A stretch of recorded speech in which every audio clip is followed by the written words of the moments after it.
Mapag na umaga today guys. Ayan, nandito tayo sa bukid, sa farm. Foggy today guys.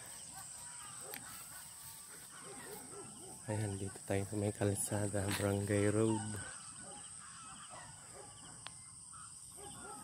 Mapag today. Dahil may bagyo na namang paparating, si Bagyong Nika. Yan guys, super pag.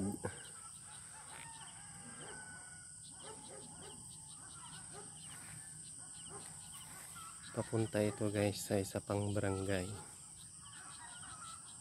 Yan. Ito yung taniman ng palay.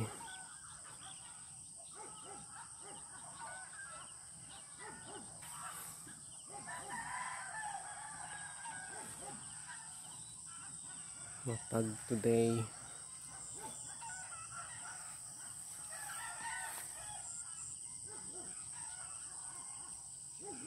Mamaya siguro kukulimlim na naman ito, maulap.